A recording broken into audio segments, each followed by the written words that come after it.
আমাৰ ইয়াত উপস্থিত থাকিব পৰা আমাৰ ভাৰতীয় জনতা পাৰ্টি অসম প্ৰদেশৰ সভাপতি নীলেশ শইকীয়া ডাঙৰীয়া, ইয়াত উপস্থিত থাকিব পৰা আমাৰ অসম চৰকাৰৰ মন্ত্ৰী ৰায় ডাঙৰীয়া, ইয়াত উপস্থিত থাকিব পৰা আমাৰ ৰাভা হাছং যৌথ সংগ্ৰাম সমিতিৰ চিফ কোঅৰ্ডিনেটৰ সভাপতি মতিলাল বাগচু ডাঙৰীয়া, ডেপুটি চেয়াৰমেন আমাৰ উমাকান্ত ৰাভা ডাঙৰীয়া, ডক্টৰ সুভাষ ৰাভা প্ৰমুখ্য অন্যান্য নেতৃবৃন্দ, গোৱালপাৰা জিলা ভাৰতীয় জনতা পাৰ্টিৰ সভাপতি দীপাংকৰ নাথ ডাঙৰীয়া, দক্ষিণ কামৰূপ জিলা ভাৰতীয় জনতা সভাপতি অঞ্জন গোস্বামী ডাঙৰীয়া আৰু অন্যান্য কৰ্মকৰ্তাসকল আৰু সাংবাদিক বন্ধুসকল,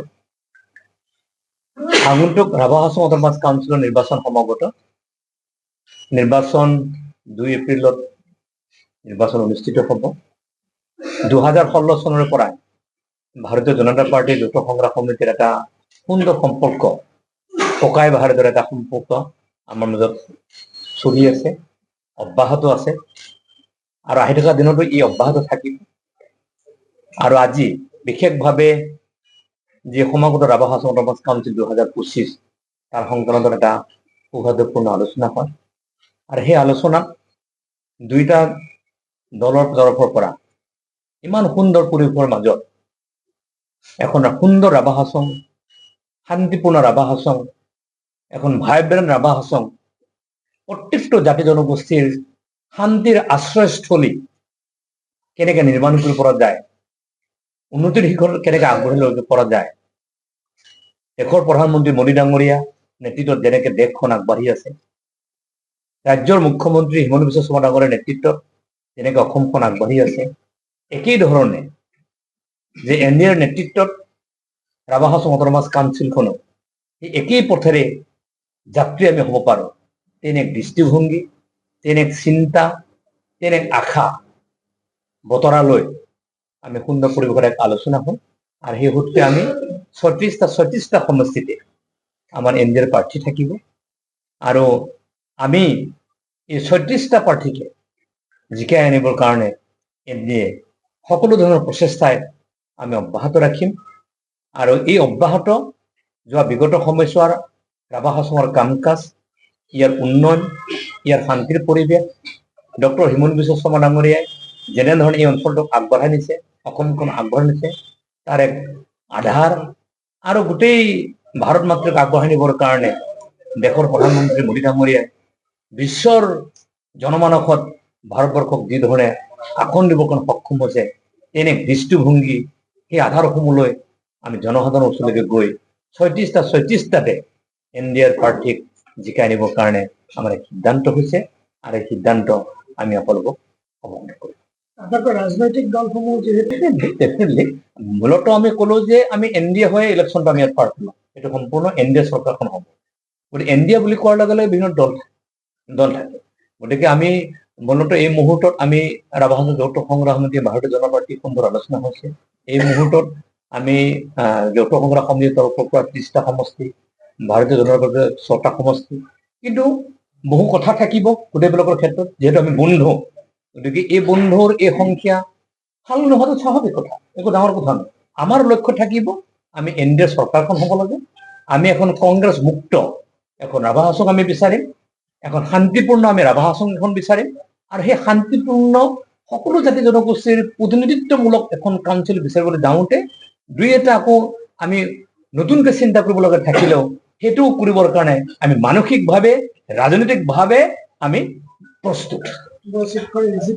এনেকে নহয়, গোটেই কথাখিনি এনডিএ চৰকাৰ হ'ব, সেই কথাখিনি ক'লো। মানে আমি আজি আলোচনা হৈছে আমাৰ এনডিএত থকা দলসমূহৰ প্ৰতি আমাৰ ৰাস্তা খোলা সদায় 36 হৈছে আৰু এই 36টোত যদি কিবা মানে অসমখনৰ পৰিষদ আহি পেলাই যদি মানে সম্ভাৱনাপূৰ্ণ পৰিৱেশত আহে, তাত যৌথ সংগ্ৰাম সমিতিয়ে আলোচনা নকৰা, বিজেপিয়ে আলোচনা, তেনেকুৱা কোনো ব্যৱস্থাই নাই। আলোচনা হ'ব, চৰকাৰ গঠন কৰিব, আমি এখন কংগ্ৰেছ মুক্ত শান্তিপূৰ্ণ ৰাভা হাছং ভাৰত মাতৃক আগবঢ়াই লৈ যোৱা ভাৰতীয় জনতা পাৰ্টিৰ ৰাজ্যিক সভাপতি আমাৰ লগত উপস্থিত আছে। গতিকে আমাৰ জনগোষ্ঠীটোৰ যি স্বাভিমান, যি চিনাকি, যি গৌৰৱ, আৰু সেই গৌৰৱ এখন পাজৰেৰে আমি তেখেতক আদৰণি আৰু তেখেতলৈকে আমি অভিনন্দন জ্ঞাপন কৰিছোঁ। আৰু লগে আমাৰ মাজত উপস্থিত আছে আমাৰ অসম চৰকাৰৰ মন্ত্ৰী কৌশিক ৰায় ডাঙৰীয়া। তেখেতকো আমি জনগোষ্ঠীৰ স্বাভিমান চিনাকি তেখেতলৈ শুভেচ্ছা অভিনন্দন। তেখেতে এটা ভাল পৰ্যায়ত অসমখন আগুৱাই লৈ যাওক তাৰ শুভকামনাৰে তেখেতলৈ অভিনন্দন। নমস্কাৰ সকলোকে। মাননীয় আমাৰ মুখ্য কাৰ্যবাহী সদস্য কান্তেশ্বৰ ৰাভা ডাঙৰীয়া, আমাৰ মাননীয় মন্ত্ৰী অসম চৰকাৰৰ কৌশিক ৰায় ডাঙৰীয়া, আমাৰ অন্যান্য পৰিষদৰ উপসভাপতি প্ৰমুখ্যে, ভাইচ চেয়াৰমেন প্ৰমুখ্যে, বিশিষ্ট আমাৰ নেতৃবৃন্দ, আমাৰ দলৰ দুগৰাকী সন্মানীয় জিলা সভাপতি আৰু উপস্থিত শ্ৰদ্ধাৰ সাংবাদিক বন্ধুসকল, খুব এটা ইতিবাচক চিন্তাৰে আমি আজি ৰাভা হাছং যৌথ সংগ্ৰাম সমিতিৰ লগত পৰিণামদায়ক এক বৈঠকত মিলিত হলো আৰু এই বৈঠকৰ সিদ্ধান্ত ইতিমধ্যে আপোনালোকৰ লগত অৱগত কৰিছে। এখন শান্তিপূৰ্ণ বিকশিত সকলো জাতি জনগোষ্ঠীক সমাহিত কৰি আমি কংগ্ৰেছ মুক্ত মানে দুৰ্নীতিমুক্ত এখন আমি RHAC Rabha Hasong autonomous council গঠন কৰাৰ আমি সংকল্প লৈছো। পূৰ্বতে এই সংকল্প আছিল, আজি আকৌ পুনৰ এই সংকল্প আমি দোহাৰিছো। 2018 চনত 19 যেতিয়া ইলেকশ্যন হৈছিল তেতিয়া বিজেপিয়ে 3খন আসনত প্ৰতিদ্বন্দ্বিতা কৰিছিল। এইবাৰ আমাৰ 100% ইনক্ৰিজ হৈছে, 3ৰ পৰা 6লৈকে গৈছো আমি। গতিকে তাৰ কাৰণে এইটো এটা আমাৰ কাৰণে এটা ভাল খবৰো হয়, কিন্তু আমি নাম্বাৰত যোৱা নাই। এতিয়া বহুতে হয় আপোনালোকে নেৰেটিভটো তেনেকৈ ছেট কৰিব পাৰে, বিজেপি কেইখনত খেলিব আৰু সংগ্ৰাম সমিতি কেইখনত খেলিব। এইটো আমাৰ নেৰেটিভ নহয়। আমাৰ নেৰেটিভ হৈছে NDAৰ নেতৃত্বত আমি ইয়াত আকৌ এবাৰ আমি এই স্বায়ত্তশাসিত পৰিষদখন ৰাইজৰ সেৱাৰ বাবে আমি জিকাৰ প্ৰচণ্ডভাৱে আমি বিজয় লাভ কৰাৰ কাৰণে আমাৰ সংকল্প লোৱা হ'ল। গতিকে এইটোৱে আজিৰ দিনটো আটাইতকৈ গুৰুত্বপূৰ্ণ বিষয় যে ৰাভা হাছং অটনমাছ কাউন্সিল যি 2 এপ্ৰিলত অনুষ্ঠিত হ'ব নিৰ্বাচন, এই নিৰ্বাচনত আমি NDA হিচাপে আমি শক্তিশালীভাৱে সকলো জাতি জনগোষ্ঠীক লগত ৰাখি সমাহিত কৰি আমি নিৰ্বাচন অৱতীৰ্ণ হ'ম আৰু এখন সুৰক্ষিত আৰু বিকশিত প্ৰগতিশীল আৰু সকলোকে সমাহিত এখন সুন্দৰ স্বায়ত্তশাসিত পৰিষদ আমি গঠন কৰাৰ দিশত অগ্ৰসৰ হ'ম। আজিৰ দিনটোত মোৰ ক'বলগীয়া এইখিনি। এতিয়া প্ৰাথমিক ডিছকাশ্যনখিনি হৈছে, পৰৱৰ্তী সময়ত আমি গোটেই কথাখিনি চালি জাৰি চাই নিৰ্বাচন খেলাটো আমাৰ ইয়াত খুব ভাল এটা পজিটিভ শব্দ, খেলাটো। বাকীবিলাক প্ৰদেশত নিৰ্বাচন মানে যুঁজে বুলি কয়, হাম লড়েংগে। আমি ইয়াত কওঁ আমি খেলিম। এইটো এটা ডাঙৰ নেৰেটিভ আমাৰ কাৰণে, অসমৰ কাৰণে। গতিকে আমি এইবাৰ কামৰূপ বা গোৱালপাৰাত কিমান আসন কোনটো জিলাত পাব সেইটোলৈ আমি আলোচনা পিছত কৰিম। কিন্তু কথাটো হ'ল, মই আকৌ কৈছো যে 6টা আৰু 30টাৰে এই নিৰ্বাচনৰ ফলাফল জোখা নহ'ব। জোখা হ'ব এই নিৰ্বাচনত আমি কংগ্ৰেছ বা বিৰোধী পক্ষৰ অসমৰ ৰাইজৰ বিপক্ষে তেওঁলোকে যি বিভিন্ন সময়ত দুৰ্নীতি, ভ্ৰষ্টাচাৰ, অপকৰ্ম, ব্যভিচাৰ আৰু পাপ যিবিলাক কৰিছিল, সেই পাপবিলাকৰ মুখা ইতিমধ্যেই খোল খাইছে আৰু ভালকৈ খুলি দিব লাগিব। গৌৰৱ গগৈ ডাঙৰীয়াৰ পৰা আৰম্ভ কৰি বুজা নাই ৰকিবুল হুছেইন ডাঙৰীয়ালৈকে তেওঁলোকৰ যিবিলাক দুৰ্নীতিৰ সাঙুৰ খোৱা বা তেওঁলোকৰ পৰিয়ালৰ পৰা আৰম্ভ কৰি যিবিলাক গোটেই ঘটনাবিলাক এতিয়া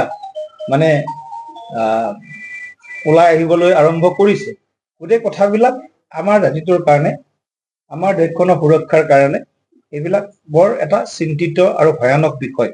গতিকে এই বিষয়বিলাক আমি অসমখনৰ অত্যন্ত গুৰুত্বপূৰ্ণ এটা অঞ্চল, সীমান্ত অঞ্চল বুলি ক'ব লাগিব, এই গোৱালপাৰা বা দক্ষিণ কামৰূপ। মেঘালয়ৰ লগত আমাৰ সম্পৰ্ক আছে, বাংলাদেশৰ লগত ওচৰত গ'লে আমাৰ সম্পৰ্ক হয়। গতিকে এখন সংবেদনশীল, অতি গুৰুত্বপূৰ্ণ এই ৰাভা হাছং স্বায়ত্তশাসিত এলেকাটো আমাৰ কাৰণে কেৱল ৰাজনীতি কৰাৰ অভিকেন্দ্ৰ নহয়, আমাৰ কাৰণে এই অঞ্চলটোক সুৰক্ষিত কৰাৰ মূল, এই অঞ্চলটোক আগবঢ়াই লৈ যোৱাৰ মূল লক্ষ্য আমাৰ। গতিকে মই আকৌ এবাৰ আপোনালোক স্পষ্ট কৰিছো যে 30 আৰু 6 যদিও সংখ্যা হয়, 30 আৰু 6 সংখ্যা হয়, 100% আমি চিট যোৱাবাৰ 3ৰ পৰা 6লৈকে গৈছো। গতিকে সেইটো এটা মানে নেৰেটিভ কৰিব পাৰে আপোনালোকে, কিন্তু আমাৰ লক্ষ্য 36। 37 ইঞ্চিৰ যিটো বুকুৰ কথা কয় নৰেন্দ্ৰ মোদীজী, গতিকে 37 ইঞ্চিৰ বুকু এইবাৰ 37 ইঞ্চিয়ে আমি ইয়াত দেখাবৰ কাৰণে সক্ষম হ'ম বুলি ৰাইজৰ পৰা আমি আশীৰ্বাদ বিচাৰিছো, ৰাইজৰ পৰা সহযোগিতা বিচাৰিছো। আমাৰ সংকল্প হ'ব এই অঞ্চলত প্ৰতি জাতি জনগোষ্ঠীৰ মাজত সমন্বয়, একতা, ভাতৃত্ববোধ আৰু উন্নয়নী যি আমাৰ ভাগীৰথী যাত্ৰা, এই যাত্ৰাটোত হয়তো কিছু অঞ্চল স্পৰ্শ কৰিব নোৱাৰিব পাৰে, সেইখিনি অঞ্চলকো এইবাৰ আমি আমাৰ উন্নয়নী মানচিত্ৰখনত সেই অঞ্চলবিলাককো আমি সেই সৰু সৰু জাতি জনগোষ্ঠীবিলাকো, ইয়াত ৰাভা ভাইসকল আছে, ইয়াত বড়ো ভাইসকল আছে, ইয়াত গাৰো ভাইসকল আছে, অন্যান্য বিভিন্ন সৰু বৰ জনগোষ্ঠী আছে। গতিকে সকলোকে লগত লৈ আমি সবকা সাথ সবকা বিকাশ, সবকা বিশ্বাস সবকা প্ৰয়াস, এইটো নীতিৰে আমি আগবাঢ়িম। গতিকে মই সকলো ৰাইজকে বিনম্ৰতাৰে আহ্বান জনাইছো যে যোৱাবাৰ আমাৰ ফলাফল ভাল হৈছিল, এইবাৰ মানে ভোটৰ সংখ্যাৰে আকৌ যেনেকৈ যোৱাবাৰ আছিলে, যোৱাবাৰ এটাত মাত্ৰ বোধহয় কংগ্ৰেছ জিকিছিলে, বাকী আটাইকেইটাতে মানে আমাৰ কংগ্ৰেছৰ বিপৰীতে থকা আমি NDA জিকিছিল।